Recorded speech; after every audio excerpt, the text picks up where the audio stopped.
എല്ലാവർക്കും നമസ്കാരം. മറ്റൊരു വീഡിയോയിലേക്ക് എല്ലാവർക്കും സ്വാഗതം. ഞാൻ ആർക്കിടെക്ട് ഷിനു. കഴിഞ്ഞ വീഡിയോയിൽ നമ്മൾ സംസാരിച്ചിട്ടുണ്ടായിരുന്ന കാര്യങ്ങൾ ആർക്കിടെക്ട്സ് ഡിസൈൻ ചെയ്യുന്ന അല്ലെങ്കിൽ ആർക്കിടെക്ട്സ് ഡിസൈൻ ചെയ്ത് കൺസ്ട്രക്ട് ചെയ്യുന്ന വീടുകൾക്ക് സ്വതവേ കൺസ്ട്രക്ഷൻ കോസ്റ്റ് കൂടുതലാണോ എന്നുള്ളൊരു സംസാരമുണ്ട്. അതിനെക്കുറിച്ച് നിങ്ങളുടെ അഭിപ്രായം എന്താണ്? നിങ്ങൾ ഓരോരുത്തരും വീട് ഉണ്ടാക്കുന്ന സമയങ്ങളിൽ അല്ലെങ്കിൽ വീട് ചെയ്തുകൊണ്ടിരിക്കുന്ന ആളുകൾക്ക് നിങ്ങളുടെ എക്സ്പീരിയൻസ് എന്താണെന്നുള്ളതൊക്കെ നിങ്ങൾ കമന്റ് ചെയ്യണം എന്നുള്ളതായിരുന്നു നമ്മൾ വീഡിയോയിൽ പറഞ്ഞത്. അപ്പോൾ അതിനെക്കുറിച്ചൊക്കെയുള്ള ചെറിയ ചെറിയ കാര്യങ്ങൾ നമ്മൾ കഴിഞ്ഞ വീഡിയോയിൽ സംസാരിച്ചിരുന്നു. ഏതായാലും തീർച്ചയായിട്ടും ഒത്തിരി ആളുകൾ നമ്മുടെ വീഡിയോയ്ക്കിടയിൽ കമന്റ് ചെയ്തിട്ടുണ്ട്. അപ്പോൾ അതിൽ എല്ലാ കമന്റിനും ഒറ്റ വീഡിയോ റിപ്ലൈ ചെയ്യുന്ന കഴിഞ്ഞാൽ ഒത്തിരി ലെങ്ത്തുള്ള വീഡിയോ ഞാൻ അതിന് നിൽക്കുന്നില്ല.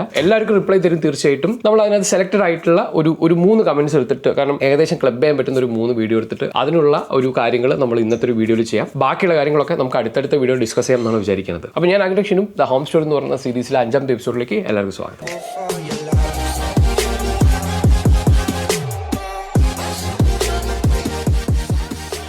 അപ്പോൾ നമുക്ക് നേരെ കമൻറ്റുകളിലേക്കും അതിൻ്റെ കാര്യങ്ങളിലേക്കും നമുക്ക് പോകാം. ഒരാൾ കമൻറ്റ്, ഞാൻ പേരുകളൊന്നും പറയുന്നില്ല, കാരണം നമുക്ക് ആ കമൻറ്റ് എന്നുള്ളതാണ് ഏറ്റവും ഇമ്പോർട്ടൻ്റ് ആയിട്ടുള്ള കാര്യം. അതുപോലെ തന്നെ ഇത് നമ്മൾ ആരെങ്കിലും ചലഞ്ച് ചെയ്യാനോ അല്ലെങ്കിൽ ആരെങ്കിലും ഫോക്കസ് ചെയ്ത് പറയുന്നു അങ്ങനത്തെ ഒന്നും ഒരു പ്ലാറ്റ്ഫോം അല്ല. നമ്മൾ ഈ പറഞ്ഞ കുറേ കാര്യങ്ങൾ കുറേ ആളുകളുടെ സംശയങ്ങളൊക്കെ ആയിരിക്കും. അപ്പോൾ അതിനെക്കുറിച്ച് എനിക്ക് അറിയാവുന്ന കാര്യങ്ങൾ എനിക്ക് അറിയാവുന്ന രീതിയിൽ എക്സ്പ്ലെയിൻ ചെയ്യും. ഇല്ലെങ്കിൽ നമുക്ക് അറിയാവുന്ന ആളുകളൊക്കെ എടുത്ത് ചോദിക്കാം, അവരിവിടെ കൊണ്ടുവരാം, അങ്ങനെ ചെയ്യാം എന്നൊക്കെയുള്ളത് ആണ് ഞാൻ പ്ലാൻ ചെയ്തിട്ടുള്ളത്. അപ്പോൾ വളരെ എന്താ പറയുക, ഒരു ഹെൽത്തി ആയിട്ട് നമുക്ക് ഈ കാര്യങ്ങളെക്കുറിച്ചൊക്കെ ചർച്ച ചെയ്യാം എന്നുള്ളത് മാത്രം കണക്കാക്കിയാൽ മതി. അപ്പോൾ ഒരാൾ പറഞ്ഞിട്ടുള്ളത് അവരുടെ ഒരു 2500 സ്ക്വയർ ഫീറ്റ് അവരൊരു 45 ലക്ഷം രൂപയ്ക്ക് എന്താ പറയുക ഇത് ചെയ്യാൻ വേണ്ടിയിട്ട്, കൺസ്ട്രക്ഷൻ തീർക്കാൻ വേണ്ടിയിട്ടുള്ള ശ്രമത്തിലാണ്. അപ്പോൾ അതിൻ്റെ കാര്യങ്ങളൊക്കെ ചെയ്തുകൊണ്ടിരിക്കുകയാണ്. തറപ്പണി കഴിഞ്ഞു. നല്ലൊരു രീതിയിൽ തന്നെ അവർ ഉദ്ദേശിച്ച ബഡ്ജറ്റിനേക്കാൾ ഒരു 19,000 രൂപ സേവ് ചെയ്തിട്ട് അവർക്ക് ചെയ്യാൻ പറ്റും. അതിനുള്ള കാരണങ്ങളും അവരവിടെ ഭംഗിയായിട്ട് പറഞ്ഞിട്ടുണ്ട്. മറ്റൊരാളുടെ കമൻറ്റ് എന്ന് പറയുന്നത് അവർ 4500 സ്ക്വയർ ഫീറ്റ് വീട് 1.3 CR വളരെ നല്ല രീതിയിൽ എന്താ പറയുക മെറ്റീരിയൽ ക്വാളിറ്റി ഒന്നും കോംപ്രമൈസ് ചെയ്യാതെ തന്നെ മുഴുവൻ മരത്തിലൊക്കെ ചെയ്തെടുത്തു എന്നുള്ള ഒരു കാര്യം പറഞ്ഞിട്ടുണ്ട്. അതുപോലെ തന്നെ അടുത്ത ഒരാൾ ചോദിച്ചിട്ടുള്ള കാര്യം, ആർക്കിടെക്ട്സ് എന്തിനാണ് ഭയങ്കരമായിട്ടുള്ള പ്രീമിയം ആയിട്ടുള്ള ആക്സറീസോ ഹാർഡ്വെയർസോ അല്ലെങ്കിൽ മെറ്റീരിയൽസോ അത് ആവശ്യമല്ലെങ്കിൽ പോലും അതിലേക്ക് യൂസ് ചെയ്യുന്നതിനുള്ള റീസൺ എന്താണെന്നുള്ളതൊക്കെ ചോദിച്ചിട്ടുണ്ട്. അപ്പോൾ ഇതിനെല്ലാം കൂടെ ക്ലബ് ചെയ്തിട്ടുള്ള കാര്യങ്ങളാണ് നമ്മൾ സംസാരിക്കാൻ പോകുന്നത്. അപ്പോൾ ആദ്യമായിട്ട് ഞാൻ സ്ക്രീനിൽ 2 ഇമേജ് കാണിക്കാം. അപ്പോൾ നിങ്ങളിപ്പോൾ മുകളിൽ കാണുന്നത് ഒരു കൺവെൻഷനലായിട്ട്, ഇത് രണ്ടും ഞാൻ ഗൂഗിൾ ചെയ്തിട്ട് എടുത്തിട്ടുള്ള ഇമേജാണ്. മുകളിൽ കാണുന്നത് ഒരു കൺവെൻഷനൽ ആയിട്ടുള്ള നമ്മുടെ നാട്ടിൻപുറത്തൊക്കെ കണ്ടുകൊണ്ടിരിക്കുന്ന വീടാണ്.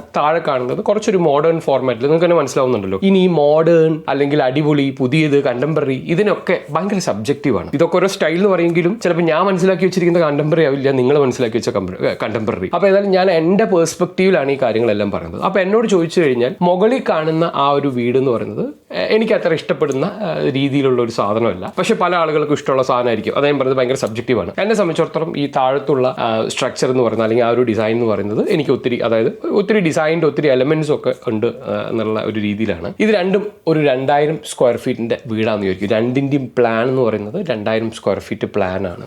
ഓക്കെ, പ്ലാൻ പലതായിരിക്കാം, പക്ഷേ 2000 സ്ക്വയർ ഫീറ്റേ ഉള്ളൂ. രണ്ടിൻ്റെയും എലിവേഷൻ നിങ്ങൾ ഈ മുകളിൽ കാണുന്നത് അതുപോലെ താഴെ കാണുന്നത് പോലെയാണ്. അപ്പോൾ നിങ്ങൾ ആലോചിച്ച് നോക്കുക, ഈ 2 വീട് ചെയ്യാനും ഒരേ കോസ്റ്റ് ആയിരിക്കുമോ വരിക? ഓക്കെ, അതുപോലെ തന്നെ ഈ വീടിന് യൂസ് ചെയ്തിട്ടുള്ള മേസണറിക്ക് യൂസ് ചെയ്തിട്ടുള്ള അതിൻ്റെ കട്ടകൾ എന്ന് പറയുന്നത് ചെങ്കല്ലാവാം, പുറത്തും ബ്ലോക്ക് ആവാം, ഇഷ്ടികകളാവാം, സിമെൻറ്റ് ബ്ലോക്ക് ആവാം, ഇതെല്ലാം മാറുന്ന സമയത്ത് കോസ്റ്റ് മാറും. അതുപോലെ തന്നെ ഫൗണ്ടേഷൻ എന്ന് പറയുന്നത് നമുക്ക് കരിങ്കല്ല് അടുക്കിയിട്ടുള്ള ഫൗണ്ടേഷൻ ചെയ്യാം, ഐസൊലേറ്റഡ് ഫൂട്ടിംഗ് ചെയ്യാം, സൈറ്റിൻ്റെ കോണ്ടെക്സ്റ്റ് അനുസരിച്ചിട്ട് പൈലിങ്ങിലേക്കോ മറ്റ് കോംപ്ലിക്കേറ്റഡ് ആയിട്ടുള്ള കണ്ടീഷൻസ് ഉണ്ടെങ്കിൽ അതിലേക്കൊക്കെ പോകേണ്ട കാര്യം വന്നു കഴിഞ്ഞാൽ തീർച്ചയായിട്ടും ഫൗണ്ടേഷൻ എന്നൊക്കെ പറയുന്നത് ഭയങ്കര ഒരു കോസ്റ്റിലേക്ക് മാറിപ്പോകും. അതുപോലെ തന്നെ എലിവേഷൻ നിങ്ങൾ നോക്കിക്കഴിഞ്ഞാൽ മുകളിൽ കാണുന്ന നമ്മുടെ ഈ വീടിന്റെ എലിവേഷൻ ചെയ്തെടുക്കാൻ വരുന്ന കോസ്റ്റ് ആയിരിക്കുമോ താഴെയുള്ള വീടിന്റെ എലിവേഷൻ ചെയ്തെടുക്കാൻ നമുക്ക് വരുന്നത്? അതുപോലെ തന്നെ നിങ്ങളൊന്ന് ആലോചിച്ച് നോക്കിയേ, നമ്മൾ ഒരേ പ്ലാൻ എടുത്തു കഴിഞ്ഞാൽ എന്നെ പോലെയുള്ള മറ്റ് ആർക്കിടെക്ട്സ് അല്ലെങ്കിൽ ഡിസൈനേഴ്സിൻ്റെ അടുത്ത് നിങ്ങൾ ആ പ്ലാനുമായിട്ട് പോയി കഴിഞ്ഞാൽ അവരുടെയൊക്കെ ചിന്തയിൽ നിന്ന് എത്ര ഡിഫറൻ്റ് ആയിട്ടുള്ള എലിവേഷൻസ് നമുക്ക് ചെയ്തെടുക്കാൻ പറ്റും. അപ്പോൾ ഈ എലിവേഷനും ഈ പ്ലാനും ഒക്കെ നമ്മൾ ചെയ്തെടുക്കുന്ന ആർക്ക് വേണ്ടിയിട്ടാണ്? നമ്മുടെ ക്ലയൻസിന് വേണ്ടിയിട്ട്. അവർ വന്ന് അവരുടെ, അതായത് നമ്മളൊരു ബഡ്ജറ്റ് വീട് എന്ന് പറയുമ്പോഴേക്കും ഒരു അത്യാവശ്യം കയ്യിൽ ബിസിനസ്സോ കാര്യങ്ങളോ അല്ലെങ്കിൽ സ്ഥിര വരുമാനമുള്ള ഒരാളെ സംബന്ധിച്ചിടത്തോളം ഒരു 50 ലക്ഷം രൂപ എന്ന് പറയുന്നതായിരിക്കും അവരുടെ ബഡ്ജറ്റ് എന്ന് പറയുന്നത്. അത്രയും വലിയ രീതിയിലുള്ള വരുമാനം ഇല്ലാത്ത ഒരാളെ സംബന്ധിച്ചിടത്തോളം ചിലപ്പോൾ 20 ലക്ഷം രൂപ എന്ന് പറയുന്നതായിരിക്കും അവരുടെ ബഡ്ജറ്റ് എന്ന് പറയുന്നത്. 2 പേരുടെ ആവശ്യം എന്ന് പറയുന്നത് 4 ബെഡ്റൂമുള്ള വീട് തന്നെയായിരിക്കും. അപ്പോൾ അങ്ങനെ നോക്കുന്ന സമയത്ത് 20 ലക്ഷമായിട്ട് വരുന്ന ആളെടുത്ത് നമുക്ക് പറയാൻ പറ്റുമോ? ഇല്ല, ഞങ്ങൾ ചെയ്തു വരുമ്പോൾ 50 ലക്ഷം ആവും. അല്ലെങ്കിൽ നമുക്ക് പറഞ്ഞു കൊടുക്കാൻ പറ്റും. അതായത് നിങ്ങൾ ഈ പറയുന്ന 4 ബെഡ്റൂം ഇങ്ങനെ അവർ കുറേ റെഫറൻസ് ആയിട്ടാണ് വരിക, ഇൻസ്റ്റാഗ്രാമെന്നും ഇതെന്നൊക്കെ പല അവർക്ക് ഇഷ്ടപ്പെട്ട കാര്യങ്ങളൊന്നും അവർക്ക് അതിൻ്റെ കോസ്റ്റിനെ കുറിച്ച് അറിയില്ലല്ലോ. നമ്മൾ പറയുന്നത് അത് മനസ്സിലാക്കാൻ പറ്റുന്ന ആളാണെങ്കിൽ തീർച്ചയായിട്ടും അത് 20 ലക്ഷത്തിനോ 30 ലക്ഷത്തിനോ പോസിബിൾ ആയിട്ടുള്ള കാര്യങ്ങളൊക്കെ നമുക്ക് അതിൻ്റെ മെറ്റീരിയൽ ക്വാളിറ്റിയോ ഫിനിഷിംഗ് ക്വാളിറ്റിയോ ഒക്കെ കുറച്ചുകൊണ്ടൊന്നല്ല, അതിലേക്ക് എത്തിക്കാൻ നമ്മൾ ഇന്ന കാര്യങ്ങൾ ചെയ്താൽ നമുക്ക് ഈ കോസ്റ്റിലേക്ക് എത്തിക്കാം. നേരെ മറിച്ച് ഇതേ 2000 സ്ക്വയർ ഫീറ്റ് ആയിട്ട് ഒരു 80 ലക്ഷം രൂപ ബഡ്ജറ്റുള്ള ആൾ വരികയാണെങ്കിൽ നമുക്ക് അവരുടെ അടുത്ത് പറയാം, ഓക്കെ നിങ്ങൾ 80 ലക്ഷമാണ്, നമുക്ക് 1 കോടിക്കും 2 കോടിക്കും ഒക്കെ ചെയ്യാം. ഓക്കെ, അപ്പോൾ ഇത് ഈ പറയുന്ന റേഞ്ചിൽ എത്തണമെങ്കിൽ നമ്മൾ ഇങ്ങനെയൊക്കെ ചെയ്തു കഴിഞ്ഞാലാണ്. അപ്പോൾ ഈ ഒരു സർവീസാണ് നിങ്ങൾ ആർക്കിടെക്ട് എന്ന് പറഞ്ഞ ഒരാളടുത്ത് പോകുന്നത്. പലപ്പോഴും സംഭവിക്കുന്നതെന്ന് പറഞ്ഞിട്ടുണ്ടെങ്കിൽ നിങ്ങൾ ആർക്കിടെക്റ്റുമായിട്ട് വാശി പിടിക്കും, അടികൂടും.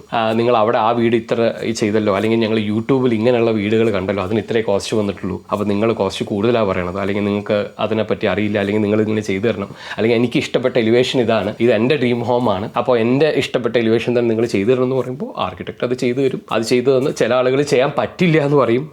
തീർച്ചയായിട്ടും അങ്ങനെയൊക്കെ ഈ ഒരു എക്സ്പീരിയൻസ് തോന്നിയിട്ടുള്ള ഡിസൈനേഴ്സോ ആർക്കിടെക്ട്സോ എഞ്ചിനീയേഴ്സോ ഒക്കെ ഉണ്ടെങ്കിൽ തീർച്ചയായിട്ടും ഒന്ന് കമൻറ്റ് ചെയ്യുക, നിങ്ങൾക്ക് ഉണ്ടായിട്ടുള്ള എക്സ്പീരിയൻസ് എന്താണ്. അതാ ഞാൻ പറഞ്ഞു, ഞാൻ ഈ ഒരു സീരീസിൽ ആദ്യം തൊട്ടേ പറയുന്നത്, നിങ്ങൾ നല്ലൊരു ഫ്രണ്ട്ഷിപ്പിലോ നല്ലൊരു റിലേഷനിൽ നിങ്ങൾ പോയി കഴിഞ്ഞാൽ, കാരണം ഇതൊരു ടീം വർക്കാണ്. ആർക്കിടെക്ട് ക്ലയൻറ്റ് എന്നൊക്കെ പറയുകയാണെങ്കിലും ഇതിനകത്ത് വരുന്ന ഒരു പണിക്കാരൻ വിചാരിച്ചാൽ മതി നമുക്കൊരു പണി തരാൻ. അപ്പോൾ ഇതൊരു ടീം വർക്കാണ്. നമ്മുടെ നല്ലൊരു ജീവിതം എന്താ പറയുക, സന്തോഷത്തോടുകൂടെ നമ്മുടെ ഫാമിലിയോടുകൂടെ തലവേദനകളൊന്നും ഇല്ലാതെ സന്തോഷത്തോടുകൂടി ജീവിക്കാനുള്ള വീടാണെന്നുള്ളത് മനസ്സിലാക്കിയിട്ട് നല്ലൊരു ടീം വർക്ക്. കാരണം ആരും അനാവശ്യമായിട്ട് ആർക്കും പണി കൊടുക്കുക. മേ ബി ഇത്തരത്തിലുള്ള കൺസ്ട്രക്ഷൻ ഏതൊരു മേഖലയിൽ എടുത്തു കഴിഞ്ഞാലും അതിൻ്റെ എന്താ പറയുക പ്രശ്നമുള്ള ആളുകളൊക്കെ ഉണ്ടാവും. പക്ഷേ നമുക്കൊരു സ്റ്റേജിൽ നമുക്ക് ഒരാളെ വിശ്വസിച്ചല്ലേ പറ്റൂ, ഒരാളെ വിശ്വസിച്ച് അത് ഏൽപ്പിച്ച് നമുക്ക് ചെയ്തേ പറ്റൂ. അപ്പോൾ ആ വിശ്വാസം പരസ്പരം ഉണ്ടെങ്കിലാണ് ഭംഗിയായി പോകാന്നുള്ളതാണ് എൻ്റെ ഒരു അഭിപ്രായം. അതുപോലെ തന്നെ ആർക്കിടെക്ട്സ് എന്തിനാണ് എന്താ പറയുക പ്രീമിയം മെറ്റീരിയലുകൾ പറയുന്നത്? ഇതിനകത്തൊരു കാര്യം എന്ന് പറഞ്ഞാൽ, ഇപ്പം അതെനിക്ക് എൻ്റെ എക്സാമ്പിൾ പറയാം. ഞാൻ ഒരു സ്പെസിഫിക്കേഷൻ പറയുകയാണ്, നിങ്ങൾ ടോയ്ലറ്റിലേക്ക് ഈ പറയുന്ന എക്സ് എന്ന് പറയുന്ന ബ്രാൻഡിൻ്റെ സാധനങ്ങൾ എടുത്തോളൂ. അതിന് ഒരു പ്രശ്നം വന്നു കഴിഞ്ഞാൽ ആ ബ്രാൻഡിൻ്റെ കസ്റ്റമർ കെയർ വിളിക്കുന്നതിന് മുമ്പേ ഈ ക്ലയൻറ്റ് വിളിക്കുന്നത് എന്നെയോ അല്ലെങ്കിൽ എൻ്റെ ഓഫീസിലേക്കോ ആയിരിക്കും. കാരണം നമ്മളാണ് അത് മെൻഷൻ ചെയ്തെന്നുള്ള കാരണം കൊണ്ട്. അപ്പം നമ്മൾ പലപ്പോഴും എന്താ ചെയ്യുക, എനിക്ക് എൻ്റെ എക്സ്പീരിയൻസിൽ നിന്നും പ്രശ്നം ഉണ്ടായിട്ടില്ല എന്ന് തോന്നിയിട്ടുള്ള ഒരു ബ്രാൻഡായിരിക്കും ഞാൻ സജസ്റ്റ് ചെയ്യണത്. അപ്പോൾ ഞാൻ ചെയ്യുന്ന വർക്കുകൾ, ഞാൻ 10 കോടിയുടെ വീട് മാത്രം ചെയ്യുന്ന ആളാണെങ്കിൽ ആ 10 കോടി വീട്ടിലേക്ക് പറ്റുന്ന ഒരു എന്താ പറയുക ഒരു ബ്രാൻഡായിരിക്കും ഞാൻ സജസ്റ്റ് ചെയ്യുക. ഞാനൊരു 1 കോടി വീട് ചെയ്യാൻ പോയി കഴിഞ്ഞാൽ തലവേദന വരണ്ടെന്ന് വിചാരിച്ചാൽ 1 കോടിക്കാരൻ്റെ അടുത്തും ഞാനത് പറയും. പുള്ളിക്ക് ചിലപ്പോൾ അത് അഫോർഡബിൾ ആയിരിക്കില്ല. അപ്പോൾ പുള്ളി പറയും, ഇത് എൻ്റെ പെർസ്പെക്റ്റീവ് പറഞ്ഞത് കേട്ടോ, പുള്ളി ഭയങ്കര എക്സ്പെൻസീവ് സാധനങ്ങളെ പറയൂ. ഞാനൊരു 50 ലക്ഷം രൂപയുടെ വീടുകൾ മാത്രം ചെയ്തുകൊണ്ടിരിക്കുന്ന ആളാണെങ്കിൽ എൻ്റെ മനസ്സിൽ ഒരു ബ്രാൻഡ്, ആ ബ്രാൻഡ് വലിയ ഈ റേഞ്ചിൽ ആ ഒരു ബ്രാൻഡ് തെറ്റില്ലാത്ത സാധനമാണ്. അപ്പോൾ ഒരു പ്രീമിയം ആയിട്ടുള്ള ആൾ എൻ്റെ അടുത്ത് വന്നിട്ട് ഞാൻ പറയും ആ എക്സ് എന്ന് പറഞ്ഞ ബ്രാൻഡ് യൂസ് ചെയ്യാന്ന് പറഞ്ഞാൽ അവർ പറയും ഇല്ല, അത് ഞങ്ങൾ പുറത്തൊക്കെ നടന്നിട്ടുള്ള ആളുകളാണ്, അപ്പോൾ ആ ബ്രാൻഡ് ഭയങ്കര പ്രശ്നമാണ്, നമുക്ക് ഇതിലും ക്വാളിറ്റി ഉള്ള ബ്രാൻഡ് വേണമെന്ന് പറയും. ഈ ബ്രാൻഡിന്റെ ക്വാളിറ്റി എന്ന് പറയുന്നതും അല്ലെങ്കിൽ അത് അടിപൊളിയാണ് പ്രീമിയം എന്നൊക്കെ പറയുന്നത് എൻ്റെ ബഡ്ജറ്റ് അനുസരിച്ചിട്ട് പ്രീമിയം ആണെന്ന് ഞാൻ വിശ്വസിക്കുന്ന ഒരു പ്രൊഡക്റ്റിനേക്കാൾ പ്രീമിയം ആയിട്ടുള്ള പ്രൊഡക്റ്റ് വേറെ ഉണ്ടായിരിക്കാം. ഓക്കെ, അപ്പോൾ അത് തീർച്ചയായിട്ടും നമ്മുടെ കയ്യിലുള്ള പൈസയും നമ്മൾ ഏത് രീതിയിൽ അതിന് ഇൻവെസ്റ്റ് ചെയ്യണം എന്നൊക്കെ ഉള്ളത് ആലോചിച്ചിട്ടാണ്. അപ്പോൾ നിങ്ങളുടെ ആർക്കിടെക്ട്, ഞാൻ ആ ഒരു കമൻറ്റ് ചെയ്ത ആളടുത്തും കൂടെ നിങ്ങളുടെ ആർക്കിടെക്റ്റിൻ്റെ അടുത്ത് അല്ലെങ്കിൽ നിങ്ങൾ ചെയ്യുന്ന സമയത്ത് തീർച്ചയായിട്ടും അത് പർച്ചേസ് ചെയ്യുക എന്ന് പറയുന്നത് നിങ്ങളുടെ തന്നെ ഇതിൽ വരുന്ന ഒരു കാര്യമാണല്ലോ. അപ്പോൾ നിങ്ങൾ ആർക്കിടെക്റ്റിൻ്റെ അടുത്ത് സംസാരിക്കുക, നിങ്ങൾ എന്തിനാണ് ഇത്രയും നമ്മുടെ ഈ ഒരു ബഡ്ജറ്റ് വീട്ടിലേക്ക് ഇത്രയും പ്രീമിയം ആയിട്ടുള്ള സാധനം നമുക്ക് അഫോർഡ് ചെയ്യാൻ പറ്റില്ല, ഇതിനേക്കാൾ കുറച്ച് താഴ്ന്ന കുറച്ചും കൂടെ നല്ല പ്രൊഡക്റ്റ് അല്ലെങ്കിൽ ഒരു ബ്രാൻഡ് ഏതായിരിക്കും എന്നുള്ളത് നിങ്ങളൊരു ഡിസ്കഷനകത്ത് എത്തുക.